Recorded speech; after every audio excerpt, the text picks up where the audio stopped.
Let me take you to a 9th century battlefield. The place is what we now call southern Denmark. A conflict between two clans.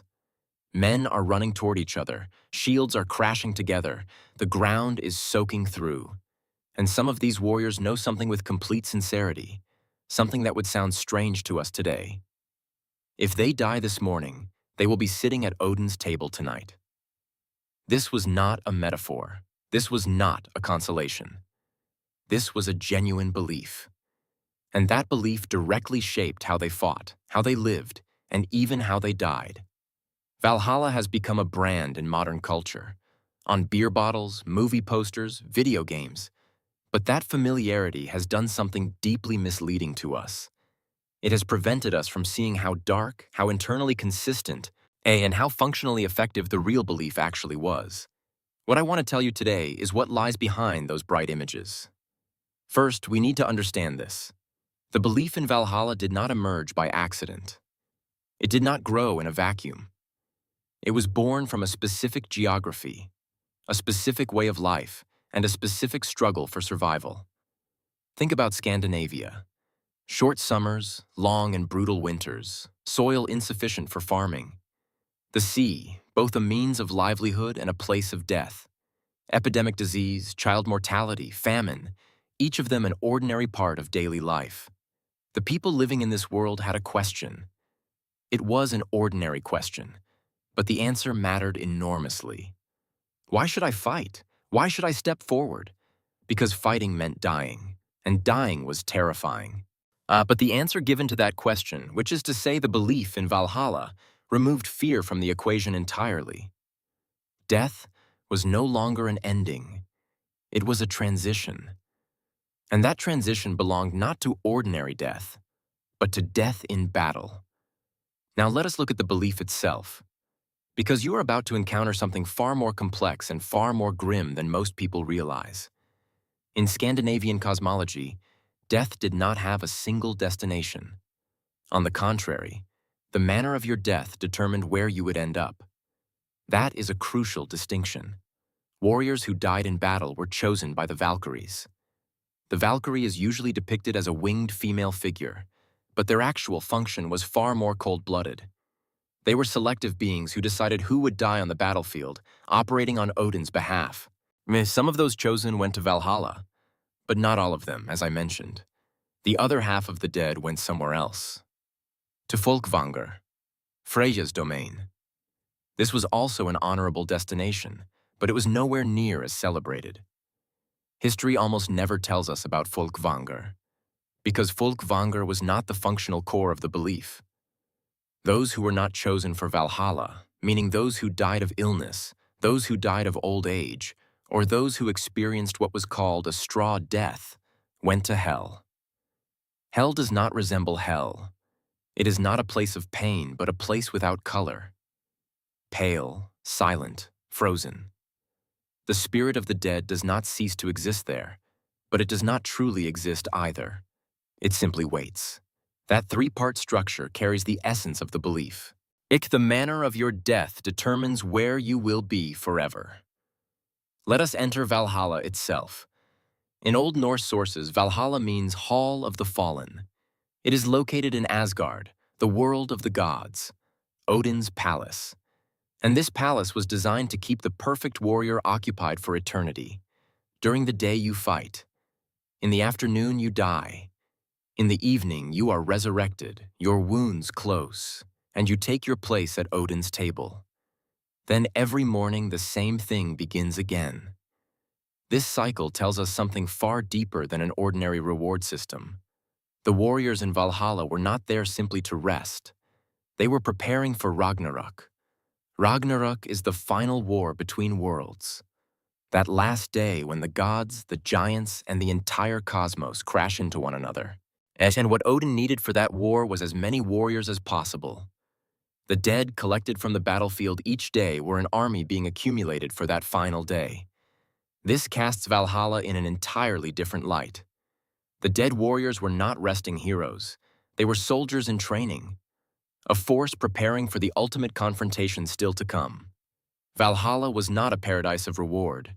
It was a barracks. The ways this belief was reflected in daily life is an area historians sometimes overlook, but the evidence is entirely concrete. Scandinavian burial findings show how deeply rooted the belief in Valhalla actually was. Warriors were buried with their weapons. This was not a simple ceremony. The weapons were tools buried to be used in the war of the next world. Horses, dogs, and in some cases humans were buried alongside them, because they would be needed on the road to Valhalla. A few years ago, a grave found near Birka in Sweden, long assumed to belong to a male warrior, turned out through DNA analysis to belong to a woman. The grave contained horse skeletons, weapons, and tactical gaming pieces. This was a warrior's burial, and it suggests that the belief in Valhalla was a matter of status independent of gender. What mattered was not who you were, but how you died. But perhaps the darkest dimension of the belief was its social function. Valhalla was not simply an individual consolation, it was an instrument of social organization. Consider this. You have a society suffering constant loss, facing constant danger. The productive young men of this society go to war, and a large portion never return. But how do you make that loss sustainable? How does it happen that people willingly walk toward death again and again? The answer was the guarantee Valhalla provided. Dying in battle was not the worst scenario. On the contrary, it was the best scenario. Dying in battle meant taking a seat at Odin's table. Coming back was more uncertain. If you came back, you risked dying in bed in the years ahead. That risk could send you to hell. This structure was an ideological framework that encouraged voluntary participation in war, and that framework worked for centuries. This was one of the things Christian missionaries found most difficult when they came to Scandinavia. The new religion also promised a paradise, but you did not need to fight for the new religion's paradise. The new religion's paradise was earned through obedience and faith. For a Scandinavian warrior, this made no sense. Why would you not fight for paradise? Let us return to the Valkyries, because these figures help us understand the mechanical structure of the belief. One of the words used for Valkyries in Old Norse texts means chooser of the slain. This choice was not random. Who the Valkyries would choose is sometimes described through poetic imagery, but at its core there is a criterion. The chosen were those who showed courage, those who stepped forward in battle, those who did not retreat. This is a behavioral code built into the belief itself. What the warrior is being told is this: if you are brave, you will be chosen.